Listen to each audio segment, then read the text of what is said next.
Hey friends, welcome to the Empowered Homes Leadership Podcast. This is another episode with Pastor Ryan Rush. Ryan, Glad to be welcome. here. Glad you're here. Let's just jump right into today's topic because I don't want to waste any time on this. When it comes to leadership, let's talk about the meeting before the meeting. You know, it's funny, Bobby, what I've learned in this little exercise, the leadership podcast. I have these little buzzwords and phrases that I don't realize how much I say them. So when you say them in meetings now, people go, oh, yeah, Pastor Ryan's meeting before the meeting. So this one, I have to say, sounds so simple that I'm afraid people are going to say, well, of course. But it's amazing when you're dealing with crisis as a leader or change, how quickly those go out the window. And so when we're trying to navigate change as a leader, isn't that half leadership? You know, you're saying, hey, we need to get some change done. If there was no change, there's no need for a leader. When there's major change or uncertainty, you have desperate need for a leader. So you have to navigate that. And one of the greatest tools I've ever received is something I can give credit to the late Dr. Ralph Smith, pastor long time in Austin, who used to have coffee with me once a week, and he'd just pour into me. But he said, Ryan, listen, never forget the meeting before the meeting. Now, what does that mean? If I'm going to bring about change or deal with a challenge or let people know about something that is going to be difficult to navigate, then inevitably there's going to be a meeting. You know, there always is. Now, I guess today, if you're, trying to avoid conflict, you could send an email out or something, but then you're going to have the meeting after the meeting. That's not helpful. So usually it's going to involve some face-to-face with a large group of people where you're saying, hey, everybody, this is the plan. Or, hey, everyone, have some bad news. Whatever it is, you have that meeting. All I mean when I say the meeting before the meeting is we all know that there are some meetings that need to take place before that meeting that will drastically change the temperature in the room during the meeting. Yeah. Right? Yeah. And as you're talking, I'm thinking of how many times I failed at this early in leadership of, change. There's one story of I was a young youth pastor and I was like, we're changing our Sunday morning format. And I just kind of said, here's the date we're changing. Here's what we're doing, blah, blah, blah. And then I've been there. August, I can already think about the emails you got. Yeah, August came. I was like, here's the format of Sunday morning. It's completely changed. And then I got all these pushback, and I was having all these people come up and almost boycotted like this new change or whatever.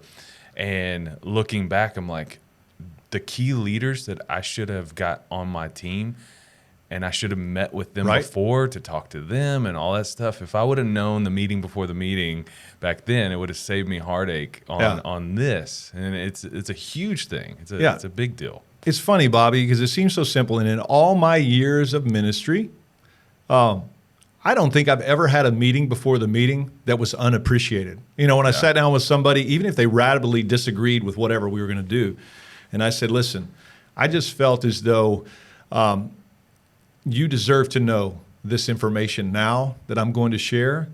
And I also have great deal of respect for you. And so I want to hear what you have to say early. I want to allow you to have a voice. And no one ever says, well, how dare you ask my opinion early? I appreciate that. So you just honored them as well by doing it. Yeah. So how do we know who to have the meeting with? Okay. How do we navigate that? So this is just as the principles about how to navigate the meetings before the meetings are just as simple as the meeting before the meeting. All right. First of all, you got to be diligent. So if you're going to have change, leaders do not have the right to say, well, everybody just needs to deal with it and get on board. This is what needs to happen. And if they don't like it, they can be gone. You're going to end up turning around one day and being all alone and wondering why you have leader by your name on your business card, but nobody's following you, So you have to understand that. What is diligence? It's asking the question, what are going to be the primary pushbacks in this change? Knowing those up front. And if you don't know those, then you definitely haven't had any meetings before the meeting. Okay, you're setting yourself up for being blindsided. So I want to know that. And once I have a general idea of what those are going to be, now I have a pretty good idea of who I need to talk to. So you want an example? Yeah. All right. Several years ago, as pastor of Kingsland, we had a challenge with where to put people for worship. We had a lid on our worship space. We talked about maybe building a larger worship center on our central campus, and it was going to be a significant amount of funds that we wanted to continue to use in other ventures and especially missions that we're involved in. So we didn't want to drop $20 million on that. So we thought, well, how can we do this? What resources do we have? We had a gymnasium here on our campus. It's a great gym, beautiful gym. It was being used for pickup basketball games, every now and then leagues or community groups that come in and have a great time. There was nothing negative about our basketball gym. The fact is, we had access to a huge space that could become a second venue for us, and we probably could not do both, like have sports leagues all the time and a second venue and do it right. We had to make some adjustments. And so right away, I knew I'm going to have some pushback on this. But there was a small circle of people who loved the recreation ministry, and there were a bunch of people who liked it, but we're also going to Lifetime Fitness and the YMCA, and they're like, okay, I knew they'd probably shrug their shoulders and say, I hate that, but I understand. There were some that was their identity at Kingsland, okay? So I needed to have the meeting before the meeting with those people, and there was about 4 of them that deserved that. And I sat down and I said, let me just walk you through some of the dilemma we have right now. And can we problem solve together for a moment? Sure. Walk through the cost involved, $20 million for a new worship center, $600,000 for a revamp of this to create another worship space on our campus. Do you understand the difference? Everybody's really good at math, right? In that regard, that's not hard to do. So you know how much I love recreation, Bobby. If you're one of them. I enjoy a good game of basketball. I played basketball. But can you understand my dilemma here? And every person that I walk through, even if they said, well, can we do this or whatever, can't we? They finally kind of put their head down and said, man, you're right. I get it. Okay. And I say, and this changes the conversation as well if you do it beforehand, to say, you deserve to know this before. I know how much this means to you. And one of the challenges I've had is it pains me to know that there's going to be some level of loss with really great people like you, Bobby. Yeah. And so I wanted to talk to you and ask what questions you have, or is there anything that you know that I can do, now? And so I got some great insight. But the other part of diligence kind of segues into the meeting before the meeting. In every organization, every office, every school, and certainly every church, when there are challenges and they're announced in a large group, there is formal leadership and then there is informal leadership. And there are certain people in the room that everybody wants to know how they feel. And so you can watch it. When something is announced, heads turn to those 2 or 3 people in the room and they want to know, how does Bobby feel about this, right? And I've got to know who those are, because those are going to involve the meeting before the meeting. In many cases, those people overlap with maybe some of the challenges. So now I want to get in front of those people before the meeting to make sure they have all the answers, and that's also an act of kindness to them. It's not manipulation, because they know, they've been around long enough, they have influence that they're going to be, they're going to have a line after the meeting where people say, well, how do you feel? And so I need to give them the answers as an act of kindness, or at least know their concerns beforehand, and maybe I need to address those before we have a meeting. Yeah, and you said manipulation, and I was just in my notes of, what do you say to those who it feels kind of manipulative, like you're having meetings before the meetings, trying to go behind and get all this stuff? Manipulation. Here's how I would define negative manipulation. Manipulation is when I'm trying to get people to do things in a sinister way to hurt them later on, but they don't know it. So if I am a part of a Ponzi scheme and I manipulate people to sign a document to get their money, that's negative manipulation. Part of leadership is positive manipulation. In other words, I want to move people in a direction that sometimes is uncomfortable and difficult. And so it's a fine line. Don't miss out on what you need to do as a leader because you call it manipulation. Yeah. It's a part of it. So I wouldn't call it manipulation. If somebody said, well, this feels like, why are you meeting with me beforehand? And I would tell them exactly why. You're a leader. I need to get your insight here. You're also, I know that this is going to affect you more. So out as an act of kindness, I want to talk to you beforehand. So there'll never be some overlap, but it's not a bad thing. Yeah.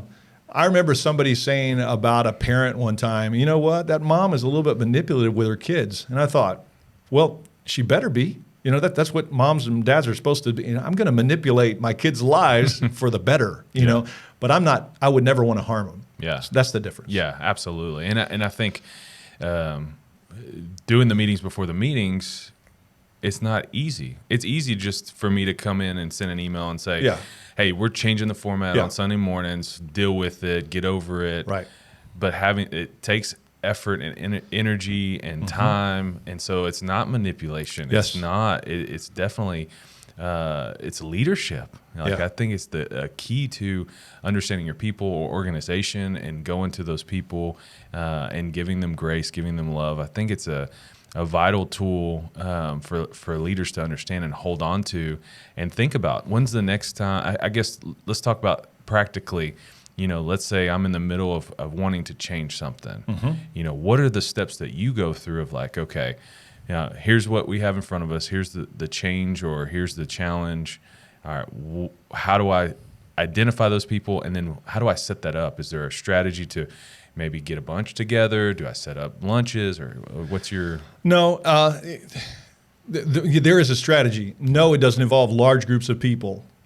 Otherwise, you're just having a big meeting before. I'm talking about having a small enough meeting where you can hear. This is not. I don't have group dynamics science in front of me, but I can tell you anecdotally, if you're in a room with 3 people, most folks are going to be able to voice their opinion and feel freedom to do it if you invite them to. If that room becomes 10, the ones who are outgoing are going to talk, and the ones who are quiet are not. The peacemakers are not. And those might be the very ones you have to hear what they have to say. And if you short circuit that and it comes out in a big meeting, you're going to risk being blindsided, you know, because you think, well, why didn't anybody tell me? Well, you really didn't give them the opportunity. So my meetings before the meetings are small meetings most of the time. Good. That's what I would say. And so that's when I'm trying to figure out who's what. It doesn't have to be weeks in advance, but as I'm planning the agenda of what needs to happen, I'm picking who those need to be. Who are the influencers? Who are the people who will be advocates for it? Who will be against what I'm talking about? And so they need to know up front as an act of kindness, if nothing else. And so by the time I get to that big group, it's going to be a surprise to a lot. But if I have gasps in the room, then I have failed. You know, even if it's good stuff, because I've got to make sure that I bring it to the right place.